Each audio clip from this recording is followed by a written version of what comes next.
성경 인물들 중에서 뭐 많은 이제 인물들이 있겠지만 가장 극단적으로 이제 변화가 되고 그리고 극단적인 표현을 하면서 예수님을 따랐던 사람들 두 사람을 얘기하라면 저는 이제 아무래도 바울과 베드로가 있겠죠. 이제 베드로의 영향력이 저는 바울보다는 더 크다고 생각을 하는 부분들도 있습니다. 예를 들어서 베드로의 예수님을 만나기 원래 이전의 신분은 뭐였죠? 그냥 갈릴리 호숫가의 어부였어요. 만약 예수님을 만나지 않았으면 어부로 살다가 어부로 죽었겠죠. 그리고 그 어부의 삶은 결국 무엇입니까? 그냥 물고기를 잡아서 내다 팔아서 자신에게 주어진 그 삶을 그냥 영위하는 게 전부이겠죠. 근데 그 베드로가 예수님을 만나서부터 어떻게 됩니까?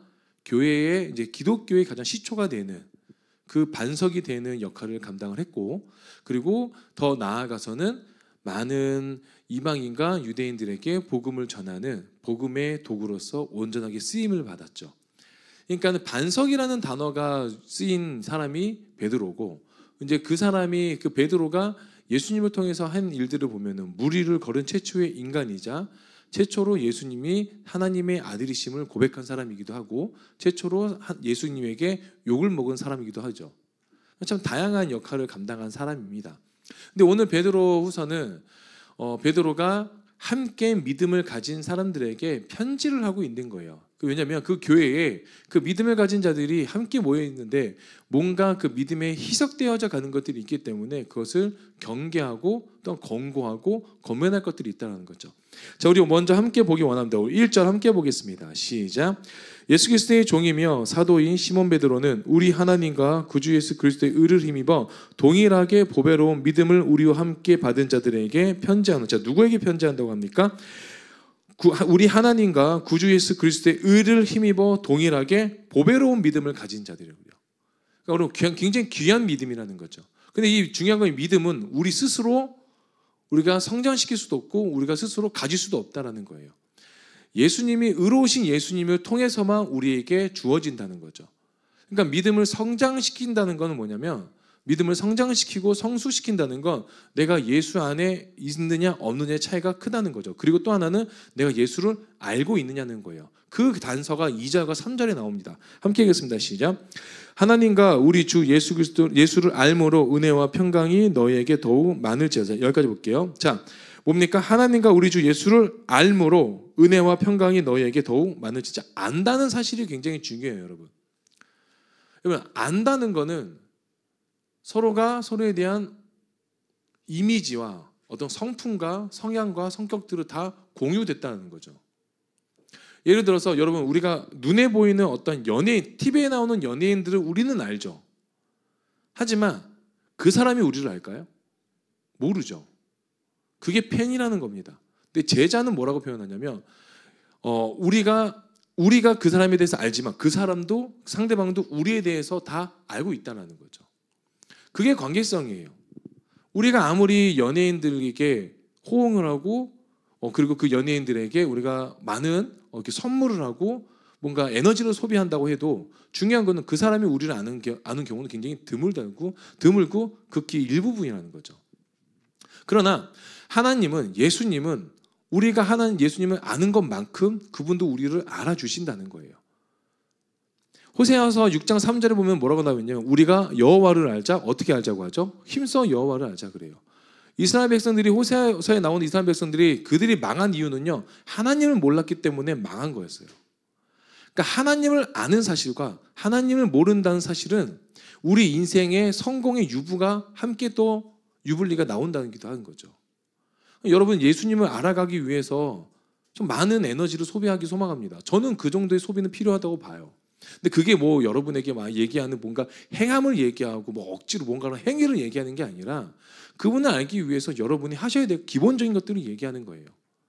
그 기본적인 것들은 무엇입니까? 말씀을 가까이 하고 하나님을 예배하며 그분 앞에 기도하는 거. 이것만 해도 여러분 그분을 알아갈 수 있는 충분한 시간이 되어진다는 거예요. 제가 요즘에 유튜브를 통해 가지고 이렇게 몇몇 사람들의 이렇게 간증이나 어떤 이렇게 하나님에 대한 말씀을 고백하는 사람들의 좀 이야기를 볼 때가 있어요.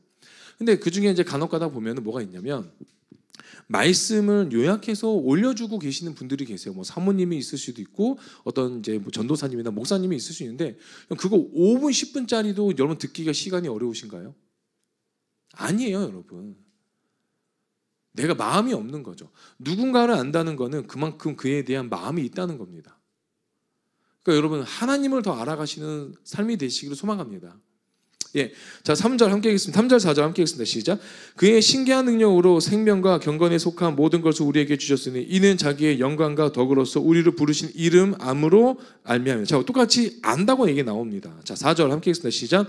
이로써 그 보배롭고 지극히 큰 약속을 우리에게 주사 이 약속으로 말미암아 너희가 정욕 때문에 세상에서 썩어질 것을 피하여 신성한 성품에 참여하는 자가 되게 하려 하셨네요. 자 여기서 3절 4절에 동일하게 봐야 될 건 뭐냐면 자 이 3절에 그의 신기한 능력으로 되어 있지만 이게 좀 번역이 잘못됐다고 얘기합니다. 자, 신기한 게 아니고 이게 똑같이 신기한 거고 4절에 보면은 신성한 성품이 나오잖아요. 신기한 능력과 신성한 성품이 이 신기한과 신성이 동일시 되어 있는 거예요. 그러니까 원문에 보면은 동일한 의미입니다. 그러니까 뭐냐면 거룩함, 구별된 것을 이야기하는 거죠. 우리가 그분의 능력, 거룩한 능력 그리고 그분의 성품이 닮아져 가는 것은 결국은 그분을 아는 것부터 시작이 된다는 거죠. 여러분 예수님을 아는 것만큼 우리에게 변화되는 건 뭐냐면 우리의 성품이 변화되는 거예요. 성격과 성품은 다른 거죠. 성품은 본질적인 거죠. 우리의 본질이 조금씩 바뀌어져 가는 거죠. 성격은 그대로 와일드할 수도 있고 성격은 내성적이도 있어요. 그러나 성품은 조금 더 온유함으로 바뀔 수 있고 조금 더 절제된 삶이 될 수도 있고 조금 더 충성된 삶이 될 수도 있고 성령의 9가지 열매의 그 모든 성품이 우리 안에 드러날 수도 있다는 거예요. 그거는 성격과 다른 거죠. 성품이 변화되면은 성격 또한 변화될 수도 있는 거예요. 그러니까 성격이 변하는 것과 성품이 변하는 건 다른 겁니다. 그러니까 중요한 건 뭐냐면 그분은 아는 것만큼 내 안에 변화가 일어난다는 거예요. 그러니까 그분은 알지 못하는데 변화가 일어난다라고 보진 않습니다. 저는 예수님을 아는 것만큼 예수님을 가까이 하는 것만큼 예수님과 교제가 되는 것만큼 우리 삶에 분명한 변화가 일어납니다. 전 그걸 믿고 있는 사람이에요. 그렇기 때문에 우리가 예수님 안에 있느냐 없느냐에 그 삶의 태도가 너무 다르다는 거죠. 내가 예수님 안에 있으면 보고 싶은 드라마나 듣고 싶은 예능이나 듣고 싶은 음악이 아닌 그분을 알아갈 수 있는 무언가를 더 내가 찾는다는 거죠. 그분을 더 알기 위해서 무언가를 더 해본다는 거죠. 여러분 그 기독교 서점에 가면요. 기독교 서점이 아니고 일반 서점에 가서 어디를 가느냐가 먼저 내가 보는 거예요. 내가 서점은 가시죠? 예, 책을 꼭 보시기 바랍니다. 예, 책 재밌어요. 자, 서점에 가서 소설책을 보느냐 아니면 경제적인 책을 보느냐 정치적인 책을 보느냐 볼 수는 있어요. 하지만 저와 여러분의 먼저 아이덴티티가 무엇입니까? 우리 아이덴티티는 하나님의 자녀이자 그분에게 구별된 그분에게 선택된 부르심을 받은 우린 거룩한 자들이잖아요. 그러면 뭐가 있을까요? 그분을 알기 위해서 내가 하나님을 알 수 있는 뭔가 글귀가 있다면 그걸 더 눈여겨보지 않을까요? 성경이 보기 어렵다면 이 알기 쉽게 된 뭐 메시지 성경이나 아니면 이제 운유 정도 나이가 되는 아이들이 보는 성경, 그럼 그게 창피한 게 아니에요. 그 정도의 애씀과 노력은 있어야 된다는 거죠. 너무 창피한 이야기가 아니고요. 솔직하게 말씀을 드리면 저도 간혹 가다가 말씀을 보면서 어려울 때가 있어요. 그러면요. 아이들 성경만큼 잘 풀이된 건 없어요. 하나님이 너를 사랑하신다. 이거를 아이들 성경으로 보잖아요. 유아동 성경으로 보면요. 하나님이 너를 어떠한 것보다 더 많이 사랑하셔라고 더 구별되고 더 이렇게 좀 뭐라 해야 될까요? 좀 더 이렇게 가슴에 새길 수 있게끔 더 이렇게 쓰여져 있는 글들이 있거든요. 이 성경이 어려우시면 그거라도 보시라는 거예요. 그 성경조차도 보기 어려우시다면 유튜브나 무언가를 통해서 들으시라는 거예요. 믿음은 들으면서 나오고 들으면 그리스도 맞고 들으면서 믿음이 나오는 거잖아요. 듣지도 않고 보지도 않고 기도하지도 않고 하나님과 그 우리 믿는 사람들과의 그 교제도 하지 않으면서 어떻게 내가 믿음이 있다고 말할 수 있겠습니까? 그거는 우리가 좀 점검해 봐야 되는 거죠. 자, 우리 5절부터 7절까지 함께 보겠습니다. 자, 그러면서 이제 성품이 나옵니다. 함께 읽겠습니다. 시작. 그러므로 너희가 더욱 힘써 너희 믿음의 덕의 지식을, 지식의 절제를, 절제의 인내를, 인내의 경건을, 경건의 형제 우애를, 형제 우애의 사랑을 더하라. 자, 믿음으로 시작해서 무엇으로 끝납니까? 사랑으로 끝나죠. 자, 믿음은 뭐냐면 씨앗이에요. 사랑은 열매예요. 내 안에 씨앗이 믿음이 없으면 사랑을 이룰 수가 없는 거죠. 믿음이 먼저가 되는 겁니다. 믿음 위에 뭐가 있습니까? 덕이 있어요. 덕 위에 뭐가 있습니까? 지식이 있어요. 지식에 절제가 있고, 절제에 인내가 있고, 인내에 경건이 있고, 경건에 형제 우애가 있고, 그 형제 위에 무엇을 더하라가 됩니까? 사랑을 더하라고. 더하라는 거예요. 더하라고. 더하라는 거는 더 충만히 채우라는 거예요. 원문 자체가 무엇을 뜻하냐면, 더하라는 의미가 뭐냐면요, 자발적으로 추구한다는 거예요. 찬양하는 사람들한테 자발적으로 이게 찬양대에 쓰여지는 단어들이에요. 이때 당시 헬라 시대에. 그럼 뭐 하겠어요? 찬양하는 사람들을 자발적으로 이제 행하잖아요. 그러면 너희가 자발적으로 덕을 행하고 지식을 더하고 절제를 더하고 그 안에 경건과 형제 이렇게 다 더하라는 거예요. 근데 우리가 오해하는 건 여기 지식은 세상이 아는 지식이 아니라 목적이 분명한 지식을 얘기합니다. 방향성이 분명한 지식. 누굽니까? 예수 그리스도를 아는 지식이라는 거예요. 이 지식을 더하라는 거지 세상의 어떤 정치적인 것들, 어떤 수학적인 것들, 물리적인 것들을 더하라는 게 아닙니다. 예수에 관련된 지식을 더하라는 거예요. 우리 그 알미 굉장히 중요한 건 뭐냐면 우리 요한복음 17장 3절 보기 원합니다. 요한복음 17장 3절입니다.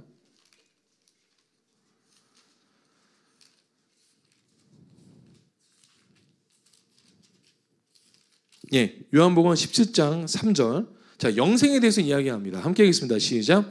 영생은 곧 유일하신 참 하나님과 그가 보내신 자 예수 그리스도를 뭐 하는 거라 그래요? 아는 것이라 그래요. 그러니까 영생을 얻기, 그러니까 예수님을 안다는 건 뭐예요? 우리에게 무엇이 주어진다는 겁니까? 생명이 주어진다는 거예요. 그냥 단순히 영생은 내가 믿음으로 받았다 이러면 그건 약속이죠. 그러나 우리가 아는 거에 멈춰서는 안 돼. 아는 거를 우리가 중단해서는 안 된다는 겁니다. 그분을 알아가기 위해서 더 많이 뭔가를 이 안에서 이뤄야 되는 거예요. 5절에 뭐라고 합니까? 그러므로 너희가 더욱 힘써라고 되어 있어요. 힘을 내라. 힘을 내서 믿음 위에, 그 믿음이라는 씨앗 위에 덕을 더하고 지식을 더하고 절제를 더하고 인내를 더하고 경건을 더하고 형제 우애를 더하고 그 위에 마지막으로 사랑을 더하라는 거예요. 형제 우애와 사랑은 다릅니다. 형제 우애는 친밀감을 이야기해요. 친하다고 사랑하는 게 아니에요. 친하는 것과 사랑하는 건 달라요. 우리가 그걸 분간을 못할 때가 있다는 거죠. 사랑은요, 모든 것을 받아들이고 모든 것을 내가 감당하고 견디는 거예요. 친밀감은요, 그냥 어떠하게 공통된 분모가 있을 때만 그 안에서 그것을 공유하는 사이라는 거죠. 예를 들어 볼까요? 뉴스 보셨는지 모르겠지만 제가 3, 4일 전에 본 건데요. 시골교회 목사님이 있어요. 제가 이거는 오픈하고 싶어요. 전 요셉이라는 목사님이 계세요. 시골교회에. 근데 그분이 뉴스에 났어요. 나쁜 일 난 게 아닌가. 그분의 딸이 있어요. 2살이거든요. 그분의 딸이 이름이 사랑이에요. 그 아이가 듀센 2 근육증이라고 5천만 명 중에 1명 걸릴 만한 병에 걸린 거예요. 5천만 명 중에 하나. 우리 인구가 거의 한 5,500만, 6천만 명이라고 하면 얼마나 그 소수의 진짜 희박한 확률인데 그 병에 걸린 거예요. 그 병이 뭐냐면요. 천천히 근육이 이제 굳어져가지고요. 20대에 호흡기를 써야 되고 30대에 근육이 다 녹아서 사망하는 병이에요. 그러니까 맥시멈으로 살 수 있는 병이 30대라는 거예요. 근데 이게 우리나라에는 치료제가 없는데 미국에 있어요. 미국에 그 치료제가 있는데 얼마냐면 46억이에요. 주사 한 번 맞는데. 감당이 안 되죠, 일반적인 사람. 그리고 시골교회 목사라는 단어가 뭐예요? 사례비가 없으신 거예요. 재정이 없으신 거예요. 그 이분이 하신 게 뭐냐면요. 걸어서요. 그 아이에 대한 치료비를 위해서 걷고 계세요. 마지막으로 29일 날 광화문인가 어딘가를 도착을 하시거든요. 그게 뉴스에 나온 거예요. 그래서 이분이 기도 제목을 이분이 나눈 건 뭐냐면 46만 명이 10,000원씩만 도와달라는 거예요. 그래서 제가 저희 사모님한테 그랬어요. 그분이 인스타나 이런 걸 하신다고 하더라고요. 거기에 계좌번호가 있을 거니까 좀 알아봐 달라. 제가 인스타를 안 하니까. 여러분, 제가 왜 그분한테 그 도움을 주려고 할까요? 사랑해서 그런 거예요, 여러분. 왜 그게 사랑함으로 표현이 될까요? 그 아픔, 자녀를 키우는 그 무엇보다 그리스도 안에서, 물론 믿지 않아도 제가 돕긴 하겠지만 그 절박함이지 않습니까? 그게 아비의 마음이잖아요. 내 딸을 위해서 내가 할 수 있는 게 뭡니까? 걷는 것밖에 없다는 거예요, 그분은. 그게 사랑이에요. 뭐라도 해보려고 하는 게 사랑이에요. 말로만 살아가는 건 뭔지 아십니까? 아, 내가 도울 수 없으니까는 가만히 있어야지. 내가 도울 수 없으니까 그냥 기도만 해야지. 기도만 한다고 이 사람의 형편이 나아지지 않습니다, 여러분. 기도만 한다고 이 사람의 영혼이 위로받거나 그러지 않아요. 기도하시면서 다가가시면서 내가 할 수 있는 거, 재정이 없으시면 말이라도 먼저 건네주시라는 거예요. 그게 사랑이에요, 여러분. 그게 예수 안에서의 우리가 일어날 수 있는 사랑이라는 거예요.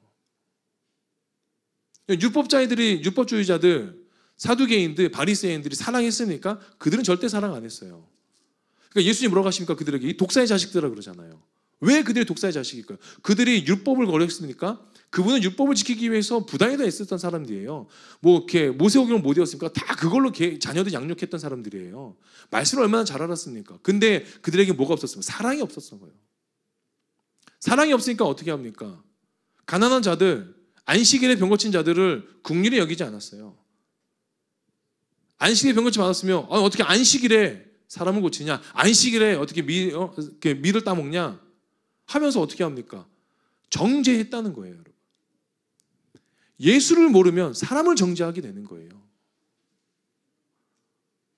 그러니까 여러분, 믿음 안에, 믿음이라는 씨앗 안에 사랑하는 열매를 맺으시는 저와 여러분들에게 소망합니다. 자, 8절부터 9절 함께 읽겠습니다. 시작. 이런 것이 너희에게 있어 흡족한즉 너희로 우리 주 예수 그리스도를 알기에 게으르지 않고 열매 없는 자가 되지 않게 하려니와 이런 것이 없는 자는 뭐라고 합니까? 맹인이라 멀리 보지 못하고 그의 옛죄가 깨끗하게 된 것을 잊었느니라. 자, 이런 열매가 없는 자들을 뭐라고 표현합니까? 맹인이래요. 베드로가 생각보다 굉장히 강하게 얘기하지 않습니까? 그 심지어는 8절에 뭐라고 하냐면 너희로 우리 주 예수 그리스도를 알기에 게으르지 말래요. 게으르지 말래요. 그리고 열매 없는 자가 되지 않게 하기 위해서 이 편지를 썼다는 거예요. 찔리지 않습니까? 저는요 너무 찔렸어요. 마음이 약간 저를 조금 스스로 좀 이렇게 책찍질해야 된달까요? 근데 9절이 너무 웃겨요. 이런 것이 없는 자는 그냥 소경이다, 맹인이라. 없을 수도 있지 않아 라고 생각할 수 있지만 아니래요. 이런 거 없으면 맹인이래요. 우리는 맹인이 아니죠. 우리가 육체적으로는 어떻습니까? 육체적으로는 앞을 볼 수 있는 사람들이고 말을 할 수 있는 사람들이고 들을 수 있는 사람들이고 먹을 수 있는 사람들이에요. 그런데 육체적인 것이 아니라 너희가 영적으로 열려 있냐는 거예요. 너희가 영적으로 하나님의 말씀을 듣고 영적으로 사람들과 함께 공감을 하며 그 공유할 수 있는 마음을 갖고 있냐는 거예요.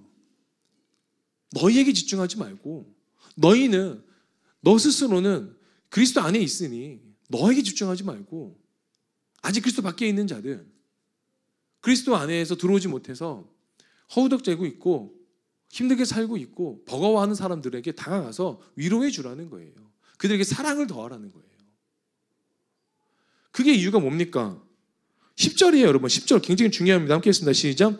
그러므로 형제들아 더욱 힘써 너희 부르심과 택하심을 굳게. 우리가 부르심과 우리가 택함을 받은 이유가 뭐예요? 사랑하기 위해서라는 거예요. 힘써서 지키라는 거, 그 아이덴티티를 지키라는 거예요. 내가 옆에 있는 사람을 더 사랑하기 위해서 부르심을 받았고 소외된 사람들을 더 아끼고 사랑하고 그들을 보듬기 위해서 내가 택하심을 받은 자들이라는 걸 잊지 마시기 소망합니다. 더 많이 나눠주십시오. 아끼다가 못 된다 그래요. 네, 우리 고마워요. 아끼다가 똥 되죠. 근데 누가 그래요? 돈은 아껴도 돼요 라고 하더라고요. 아니에요, 여러분. 돈 아끼다가 똥 돼요. 돈도. 마음도 아끼다가 똥 돼요. 내 마음은 그런 게 아닌데 마음을 너무 아끼다 보고 어떻게 합니까? 말할 걸 그 타이밍을 놓칠 때가 있잖아요. 우리 사과할 때 우리 교제하는 분들 가끔씩 그렇게 좀 고민한 거리가 얘기한 분들 계세요. 사과하려고 했는데 어느 순간 타이밍을 놓쳤다. 그럼 다시 하기가 너무 더 힘들어지거든요. 그래서 여러분 그 영화인가요? 드라마인가요? 사랑은 뭐라 그래요? 타이밍이라고 할 때 하는 것도 있거든요. 저도 못해요, 여러분. 사모님 여기 계시지만 저도 타이밍 잘 못 맞춰요. 그러니까 여러분 이때다 싶으면 하는 게 아니고요. 마음이 오면 그대로 하십시오. 진짜 마음이 오시면 베풀어 주시고, 마음이 오시면 연락이라도 해서 한 통화 더 하셔가지고 그냥 다른 거 없어요. 그냥 기도하고 있어라도 말 한마디 해주세요. 그게 얼마나 큰 위로가 되겠습니까? 예. 자, 11절 함께 읽겠습니다. 시작. 이같이 하며 우리 주 곧 구주 예수 그리스도의 영원한 날에 들어감을 넉넉히 너희에게 주시리라. 약속입니다. 영원한 나라에 들어갈.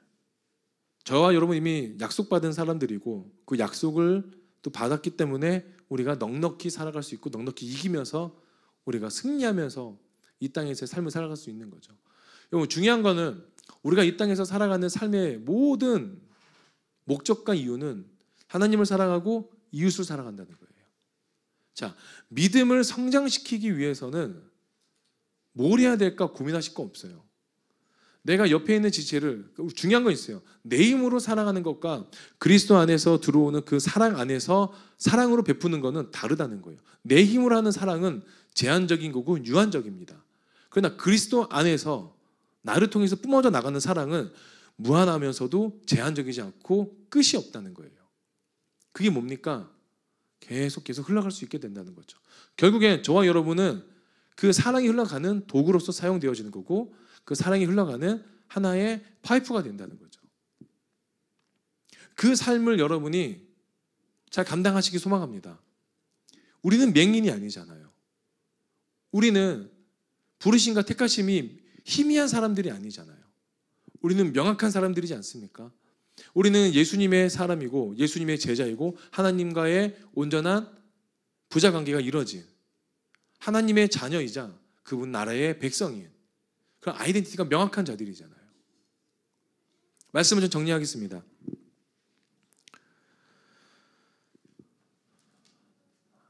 이제 우리 아까 얘기 나눴지만은 한 달 남았어요. 2024년. 시간 진짜 빠르지 않습니까? 한 달 남았어요. 그러면 여러분 조금 마음 아픈 이야기를 한번 해볼까요? 뭘 이루셨습니까? 마음이 아프죠. 네, 마음 아픈 이야기지만 누군가는 주여 나오고 아니요 뭐 이렇게 여러 가지 얘기가 나올 수 있죠. 그런데 그 못 이뤘다고 세상 무너지는 거 아니고 여러분 인생 끝난 거 아니에요. 근데 제가 더 중요하게 여기는 건 있어요. 내가 더 많이 사랑하고 있느냐는 거예요.